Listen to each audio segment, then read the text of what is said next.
Hello बच्चों। तो types of function में आज हम पढ़ने वाले हैं ग्रेटेस्ट इंटीजर फंक्शन।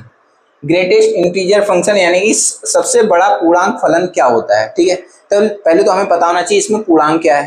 ठीक है, तो पहले समझो क्या, जैसे मैंने कह दिया पूर्णांक क्या है, तो मैंने कहा कोई एक नंबर लाइन को मैं ड्रा करता हूँ, एक कोई लाइन ड्रा कर ली और इस पर मैंने क्या कर दिया, नंबर रिप्रेजेंट कर दिए 0 1 2 3 ऐसे इनफिनिट तक जाएंगे। ऐसे यहाँ पे क्या होगा, -1 -2 कहाँ तक आएगा, माइनस इनफिनिट तक। तो हम ये कह रहे हैं कि हमारे पास ये कोई लाइन है, उस पर नंबर शो है, तो इसे हमने कह दिया क्या है, नंबर लाइन। फिर मैं कह रहा हूँ ग्रेटेस्ट इंटीजर फंक्शन, मैंने कह दिया फंक्शन यानी कि क्या, कि फंक्शन इस तरीके से हो कि real number two function such that real number two real number. अगर कोई फंक्शन ऐसे लिखा हो f(x) equal to integer x, ठीक है, तो मैं ये कह रहा हूं कि f(x) equal to integer x लिखा है, इस f(x) को क्या मैं y नहीं कह सकता हूं, कह सकता हूं। ठीक है, तो ये समझो कि हमने कह दिया अगर ये हमारे पास इंटीजर है, इंटीजर यानी सबसे बड़ा पूर्णांक फलन है। जैसे मैं कहूं कोई संख्या मैंने लिख ली 2.4, इसका ग्रेटेस्ट इंटीजर क्या होगा। तो आप ये देखेंगे कोई भी संख्या लिखी है, जैसे मैंने कह दिया 2.4, 2.4 कहाँ होगा, यहाँ पे कहीं पे बीच में होगा 2.4। तो ग्रेटेस्ट इंटीजर फंक्शन का मतलब ये होगा कि 2.4 के पहले जो एक्चुअल में पूर्णांक नंबर है, जो हमारे पास क्या है पूर्णांक नंबर, उसको हम क्या लिखेंगे। अगर मैं कह दूं दो पूर्णांक का अगर ग्रेटेस्ट इंटीजर क्या आएगा, तो आप कहेंगे 2 ही आएगा। सही है। अगर मैं आपसे कह दूं -3.4, इसका हमारे पास ग्रेटेस्ट इंटीजर फंक्शन क्या है, -3.4 कहां होगा, मैंने कह दिया ये यहाँ पे हमारे पास -3 है, -4 है। ठीक, तो आप ये कह रहे -3.4 यहाँ ही पे कहीं होगा, यहाँ पे 3.4 माइनस का। तो हमेशा ये ध्यान रखना है कि जब भी ग्रेटेस्ट इंटीजर फंक्शन में आप कोई इंटीजर निकालना हो तो हमेशा कौन सा लेंगे, लेस वाला, यानी एक पीछे टर्म में आएंगे। तो आपने कह दिया यहाँ पे 4 -4 है, ये -3 है, 3.4 कहाँ होगा, यहाँ पे। तो आप ये कह रहे -3.4 है इसके बीच में है, इसका 3.4 इंटीजर लगा हुआ है, तो आप ये कहेंगे उसके बैक वाला नंबर लिया जाएगा। बैक वाला कौन होगा, 4। तो आप कहेंगे इसकी वैल्यू कितनी आएगी, -4। तो हमारे पास क्या आ जाएगा, -4 इंटीजर आ जाएगा।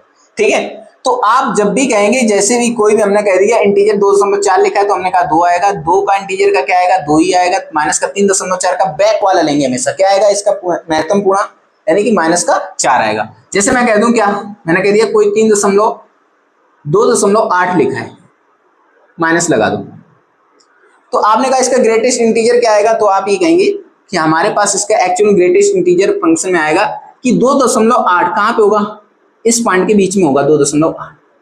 तो 2.8 माइनस में है, तो आप ये कहेंगे इसके बैक वाला देखेंगे, बैक वाला टर्म क्या है, -3। तो इसका ग्रेटेस्ट इंटीजर में क्या आएगी, वैल्यू कितना आएगी, -3। तो ऐसे हमारे पास ये फलन का मान ग्रेटेस्ट इंटीजर में हम निकाल पाएंगे। ठीक, तो हम देखते हैं कैसे। मैंने कोई फंक्शन लिखा, यानी कि y बराबर f(x) है, वो मैंने लिख दिया -5.4। सही है। तो आप ये कहेंगे f(x) इक्वल टू कितना आएगा, -6। ये किसके बीच में होता है, -6 और -5 यहाँ पे होगा। तो इसके बैक वाला यानी कि जो इंटीजर है वही लिया जाएगा। तो मैंने कह दिया क्या आएगा, -6। तो ये f(x) की यानी कि y की वैल्यू कितनी आ गई, -6। तो आप ये देख रहे हैं कि यहाँ पर हमने जब भी कोई x फलन यानी कोई भी वैल्यू दी, x का कोई भी मान यहाँ पे रख रहे हैं रियल नंबर, मैंने कह दिया 2.8 भी रखा है, 2.4 भी रखा है, 2 भी रखा है, 3.4 भी रखा है और 5.4 भी रखा है। तो आपने ये पाया है कि हमेशा क्या आ रहा है, यानी कि जो हमारा f(x) है यानी y की वैल्यू क्या आ रही है, इंटीजर है, -6 आया, यहाँ पे 2 आ रहा है, यहाँ पे 2 आया, यहाँ पे -4 आया, यहाँ पे क्या है, -3। तो आप ये देख रहे हैं कि हमने कोई भी, यानी मैंने क्या कोई वैल्यू इनपुट की, यानी कि हमने क्या किया, इनपुट में मैंने कोई भी रियल नंबर दिया, इसे इनपुट में मैंने क्या दिया 2.4, हमारे पास आया क्या, 2। अगर मैंने कह दिया इनपुट में मैंने दिया 2 इंटीजर दिया, तो आपने पाया क्या, 2 आएगा। आपने इनपुट रखा कितना, -3.4, तो हमारे पास आउटपुट यानी कितना आया, -4। आपने क्या इनपुट दिया यहाँ पे, -2.8, आउटपुट क्या आया, -3। आपने यहाँ पे क्या किया, -5.4 इनपुट दिया, आपके पास आया कितना, 6। ये किसकी वैल्यू, एफ एक्स वाई की वैल्यू है। वाई यानी एफ एक्स जो वाई का मान होता है उसे हम क्या कहते हैं, रेंज कहते हैं। जो हमारे पास एक्स का मान दिया जा रहा है, इनपुट दिया जा रहा है, वो हमारी क्या है, डोमेन। इनपुट यानी रियल नंबर, और इसी को हम क्या कहेंगे, डोमेन कहेंगे। इसे हम क्या कहेंगे, सही है। जो हमारे पास इनपुट देने पर हमें क्या प्राप्त हुआ, आउटपुट प्राप्त हुआ। जो आउटपुट है वो क्या है, वाई है। इनपुट हमारे पास क्या है, एक्स फलन। इनपुट क्या है, एक्स फलन। हमारे पास आउटपुट क्या प्राप्त हुआ, वाई। तो वाई में हम देख रहे हैं हमारे पास क्या प्राप्त हो रहा है, जब भी हम कोई रियल नंबर डाल रहे हैं इंटीजर फलन में, तो आपको आउटपुट प्राप्त क्या हो रहा है, एक इंटीजर प्राप्त हो रहा है। माइनस का 3 प्राप्त हुआ, माइनस का 4 हुआ, 2 हुआ, यहाँ पे 2 हुआ, यहाँ पे माइनस का 6। तो हर जगह हम क्या प्राप्त करें, इंटीजर प्राप्त करें। तो हमारे पास आउटपुट कितना क्या आ रहा है, एक इंटीजर आ रहा है। क्या आ रहा है, इंटीजर। तो आपने कहा कि ग्रेटेस्ट इंटीजर फंक्शन में जो डोमेन होती है कोई भी रियल नंबर होती है। डोमेन क्या होगी, कोई भी रियल नंबर।